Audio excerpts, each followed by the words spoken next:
Hello everyone, welcome for another video.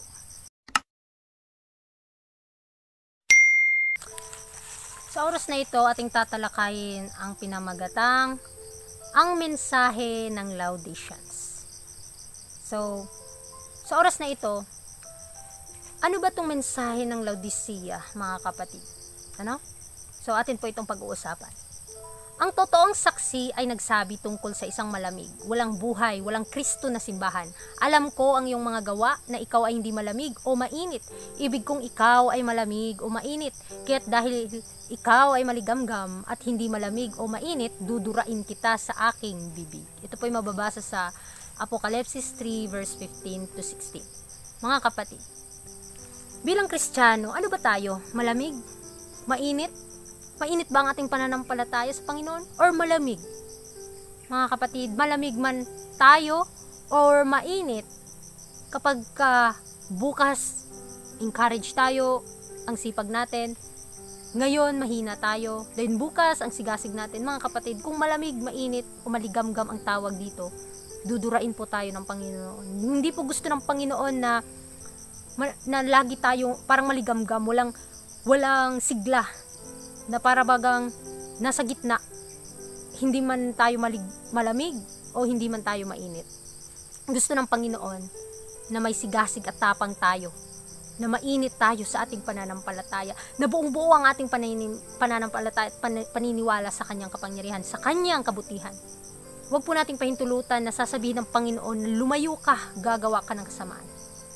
Mga kapatid, tinatawagan po tayo ng Panginoon na gampanin ang kanyang layunin, na gawin, cooperate tayo sa kanyang gawain. Paano? Tumugon sa panawagan sa kanyang pangalan. Tumugon sa kanyang panawagan kung saan man niya tayo dinala. Kailangan po tayong magpagamit sa kanyang gawain. Sabi pa dito sa Faith and Works, markahan ang sumusunod na mga salita, sapagkat iyong sinasabi, ako ay mayaman at lumago sa mga pag-aari at hindi nangangailangan ng anuman, at hindi mo nalalaman na ikaw ay aba at kahabag-habag at dukha at bulag at hubad. Dito ay kinakatawan ang isang tao na ipinagmamalaki ang kanilang sarili sa kanilang pagkakaroon ng espiritual na kaalaman at mga pakinabang. Ito po yung mga taong kagaya ng mga Fariseo at Eskriba na parabagang ang yabang-yabang nila sa panahon na sila ay bibigyan ng liwanag.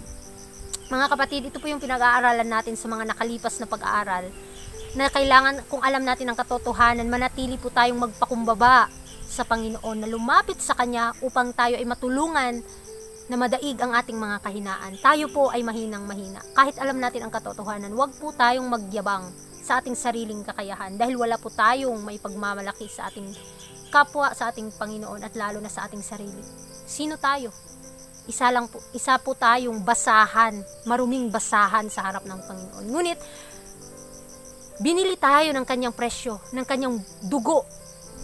Iniligtas niya tayo, mga kapatid. Kaya ang gampanin natin is si Kristo, ang mabuhay na dito sa buhay natin, dahil hindi na tayo nagmamay-ari ng sarili natin, kundi ang Panginoon na. Kaya gamitin natin ang ating bigay Diyos na talento upang gampanin ang kanyang gawain.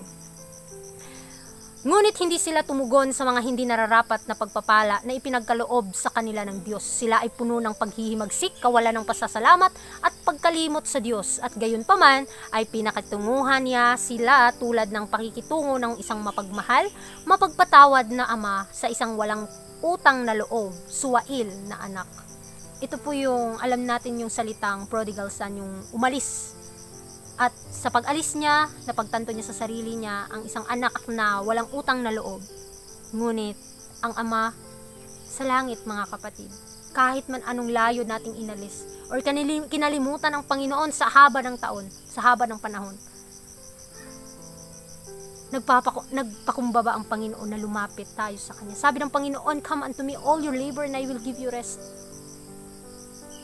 Nananawagan ng Panginoon sa atin, nagampanin ang Kanyang tungkulin. Nananawagan siya sa atin na lumapit sa Kanya upang tayo ay matulungan. Huwag po nating isipin na tayo ay umangat lang sa buhay, naging mayaman tayo sa temporaryo na bagay, na parabagang nagmamayabang na tayo sa ating sarili, bagkus ang Panginoon ay mas nangangailangan sa atin, mas nangangailangan tayo sa Kanya, mga kapatid. Kaya maging aware po tayo sa ganitong bagay. na wag po tayong maging pabaya sa ating tungkulin, na may utang po tayo sa ating Panginoon at gamitin ang bigay Diyos na talento sa kanyang gawain upang malabanan ang tukso at kahirapan ng buhay. At sa pamamagitan lamang ng tulong ng Panginoon ay atin itong mapapanagumpayan. Sabi pa dito, nilabanan nila ang kanyang biyaya, inabuso ang kanyang mga pribilehiyo, binaliwala ang kanyang mga pagkakataon at nasiyahan sa pagkalugmok at kasiyahan or pagkalugmok sa kasiyahan. Nakalulungkot na kawalan ng utang na loob, hungkag na formalismo, mapagkunwari na kawalan ng katapatan. Ito po yung Laodicean period. Mainit-init, malamig, hindi mainit, hindi malamig, maligamgam. Ito po yung parabagang nagkukunwaring mayaman, nagkukunwaring alam ang lahat, ngunit sa totoo ay hindi nila alam. Isa pala silang hubad, nakakaawa. Ito po ang panahon natin ngayon is Laodicean period. Need po tayo maging isang tapat sa Panginoon. Need po tayong maging isang magpakumbaba na lalapit sa Kanya upang makamit nga talaga natin ang Kanyang pagpapala. Marahil sa ating buhay may mga kahinaan tayo, ngunit ang Panginoon ay nandyan upang tulungan niya tayo. Kaya wag po tayong magpakunwari sa ating tungkulin. Wag po tayong magpakunwari sa ating sarili. Kung ano yung kalooban ng Panginoon, gawin na po natin. Wag na po tayong magdadalawang isip sa bagay na ito. Dahil kapag tinawagan tayo ng Panginoon, kailangan tayong gumawa. Dahil mayroon siyang misyon sa bawat isa sa atin upang matapos na nga ang kanyang gawain. Sa pagmamataas ng mga Pariseo ay ipinagmamalaki nila ang kanilang mga sarili hanggang sa masabi tungkol sa kanila, sinabi mo, ako ay mayaman at lumago sa mga pag-aari at hindi nangangailangan ng anuman. Ito po yung nakakatakot. Kapag kagaya tayo ng mga Pariseo at scribes na nga, ito na nga ang pinag-aaralan natin, na parabagang sila ay nagmamayabang sa kanilang nakamit. O hindi na sila nangangailangan pa ng mga pagtuturo, bagkus na sa kanila na daw ang lahat. Kaya maging tapat po tayo sa maliliit na bagay. Maging aware po tayo. Huwag po tayong kagaya ng mga Pariseo na nagkukunwaring nasa kanila ng lahat. Ngunit tandaan natin, kung wala ang Panginoon, wala po tayong magagawa. Dahil ang Panginoon po ang lahat. At kung nakamit na natin ang Panginoon o nakamit na natin ang kanyang biyaya, makakamtan pa natin ang ating hinihiling sa kanya. Hindi ba't ang Panginoong Hesus ay nagpadala sa sunod-sunod na mensahe ng pagsaway ng babala, ng pagsusumamo sa mga taong ito na nasisiyahan sa sarili? Hindi ba ang kanyang mga payo ay hinamak at tinanggihan? Hindi ba't ang kanyang mga itinalagang mensahero ay tinutuya? Arang kanilang mga salita ay tinanggap bilang mga walang kabuluhang kwento? Nakikita ni Kristo ang hindi nakikita ng tao. Ito po yung tatandaan natin. Ano man yung mga nagawa ng tao, alam ng Panginoon ito. Marahil hindi man natin alam ang nagawa ng iba, ngunit ang Panginoon po ang nakakaalam nito. Kaya tandaan natin, anuman yung nakita ng mga tao sa buhay natin, wag po natin itong bigyan ng halaga. Bagkus ano yung nakita ng Panginoon sa buhay natin, ito po yung bigyan natin ng halaga. Alamin natin ang ating sarili. Sino tayo sa harap ng Panginoon? Masigasig ba tayo? Nai-interest ba tayo sa kanyang gawain? Interested ba tayo sa kanyang tungkulin, sa kanyang kautusan? Ginagawan ba natin ng lahat, maluwalhati lamang ang kanyang pangalan? Ito po yung katanungan ng bawat isa sa atin. Maging tapat po tayo dito. Dahil ang Panginoon po ang nakakaalam kahit sa puso ng tao. Alam niya ang ninanais natin. Kung tayo ba ay malapit o malayo sa Kanya, mararamdaman po natin ito. Ngunit delikado kung hindi na ito pinapansin ng mga tao. So nakikita niya ang mga kasalanan na kung hindi pagsisisihan ay mauubos sa pasensya ng isang mahabang pagtitiis ng Diyos. Hindi maaaring kunin ni Kristo ang mga pangalan ng mga nasisiyahan sa kanilang sariling kasiyahan. Hindi siya maaaring magsumamo alang-alang sa isang tao na hindi nangangailangan ng kanyang tulong, na nagsasabing alam at tinataglay niya ang lahat. Ito po yung tatandaan natin. Kung hindi po tayo hihingi ng tulong sa Panginoon, bagkus hindi niya po tayo tutulungan. Dahil ang tutulungan ng Panginoon, yung mga tao lamang na nangangailangan ng tulong. Mga kapatid tayo, nakikita ba natin ang ating kahinaan? Nakikita ba natin na kailangan natin ang Panginoon? Kung ganun mga kapatid, huwag po tayong magdadalawang isip na lumapit sa Kanya. Tanggapin ang Kanyang biyaya, tanggapin ang Kanyang pangako. Dahil tutulungan niya nga talaga ang lahat ng lumalapit sa Kanya. Kaya lumapit po tayo sa Kanya araw-araw. Minuto-minuto. Huwag po nating bigyan ng pagkakataon ng kaaway na nanakawin ang ating gantimpala na buhay na walang hanggan. Ang Panginoon po ang nakakaalam kung saan tayo patutungo. Ang tanong, alam ba natin sino tayo sa harap ng Panginoon? Napag-iisip-isipan ba natin ito? Lagi ba natin kinakausap ang Panginoon tungkol dito habang may pagkakataon pa? Humihingi ba tayo ng gabay, mga paalala sa kanyang salita? Nag-aaral ba tayo ng kanyang salita? Kinakausap ba natin siya araw-araw? Interest ba tayo sa mga ganitong bagay? Mga kapatid, makikita po ito sa ating mga gawa. At kahit hindi alam ng mga tao sino tayo, ang importante, alam ng Diyos ang puso natin.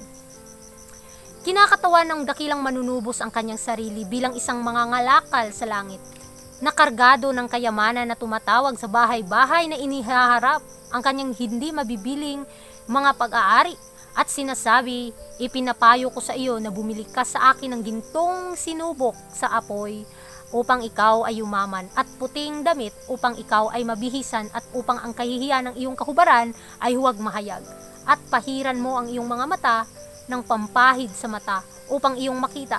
Ako'y nakatayo sa pintuan at tumutuktok kung ang sino man ay duminig ng aking tinig ay magbukas ng pinto, ako'y papasok sa kanya at hahapong kasalo niya at siya'y kasama ko. Napakaganda ng pangako ng Panginoon na kung dapat talagang panatilihin nating iniisip or isipin nating mabuti na tayo'y mahirap, mahihina, makasalanan.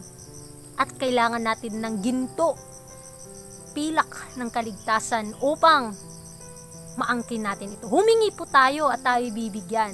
Huwag po nating pahintulutan ang ating sariling kahinaan ay manatili sa ating buhay bagkus wala po itong magagawa. Ang Panginoon lamang po ang ating kailangan. Wala nang iba. Kaya mga kapatid, tandaan natin. Ano man ang meron tayo dito sa mundo, mayaman man tayo, anumang posisyon ng buhay natin, kung wala ang Panginoon, wala po talaga ding sulbe ang bagay na ito.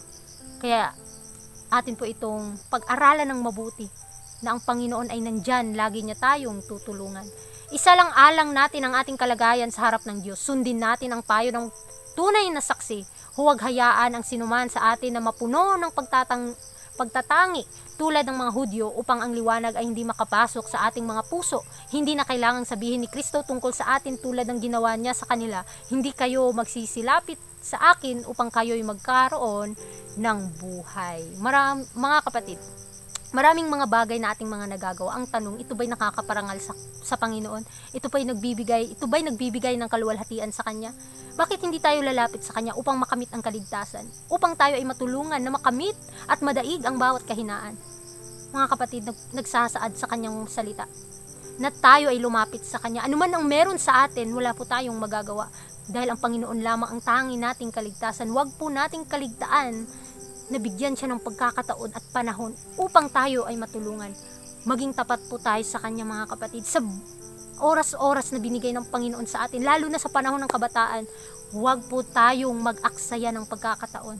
Gamitin natin ito sa pagsasaliksik pa ng more than na liwanag na pananampalataya upang sa pagharap ng Panginoon sa buhay natin, sa pagharap niya sa hatulan, ay makikita ng Panginoon na tayo ay tapat sa Kanya. Humingi po tayo at tayo bibigyan. Humingi tayo ng pananampalataya, mga kapatid. So, sa bawat pagpupulong mula noong pangkalahatang komprehensya, buong pananabik na tinanggap ng mga kaluluwa ang mahalagang mensahe ng katwiran ni Kristo, nagpapasalamat tayo sa Diyos na may mga kaluluwang natatanto na sila ay nangangailangan ng isang bagay na hindi nila taglay, ginto ng pananampalataya at pag-ibig, puting damit ng katwiran ni Kristo, pampalubag sa mata ng espiritual na pagkikilala. Kung taglay mo ang mahalagang kaloob na ito, ang templo ng kaluluwa ng tao ay hindi magiging tulad ng isang nilapastangan na dambana. Mga kapatid, tinatawagan ko kayo sa pangalan ni Jesucristo ng Nazaret na magtrabaho kung saan gumagawa ang Diyos ngayon ang araw ng magandang pagkakataon at pribilehiyo. Mga kapatid, ito yung ating tuunan ng pansin ng maigi. Ngayon na ang araw ng pagkakataon na makamit natin ang mga bagay na ito, na makamit natin ang karakter ni Kristo, na magsumikap tayo ng buong puso natin mga kapatid, na ang ating puso-isip nakatuon sa Kanyang salita, sa Kanyang kabutihan. Pag-aralan ng mabuti ang Kanyang salita, i-apply sa ating buhay dahil ito po ay nagbibigay sa atin ng kaluwalhatian sa Kanya. Ito po ay nagbibigay sa atin ng lakas at sigasig tapang na isulong ang gawain kahit sa gitna man ng kamatayan. Alam ng Panginoon ang ating mga puso. Ang tanong, alam ba natin sino tayo? Kaya mga kapatid, huwag po tayong maghintay pa ng iilan pang mga taon. Kung ngayon binigyan ka ng pagkakataon, gamitin mo ito sa pagpapalaganap ng kanyang mensahe, at higit sa lahat, tanggapin mo na ang kanyang katwiran dahil ito yung nagpapabago sa ating buhay. Kaya maraming salamat sa inyong pakikinig. Nawa ay maintindihan natin sa panahon ng Laodiceans. Ito po yung sistema. Kaya magbago na po tayo, magbalik loob na po tayo sa Panginoon, at bibigyan niya po tayo ng kagalakan at tagumpay sa mga huling araw. God bless.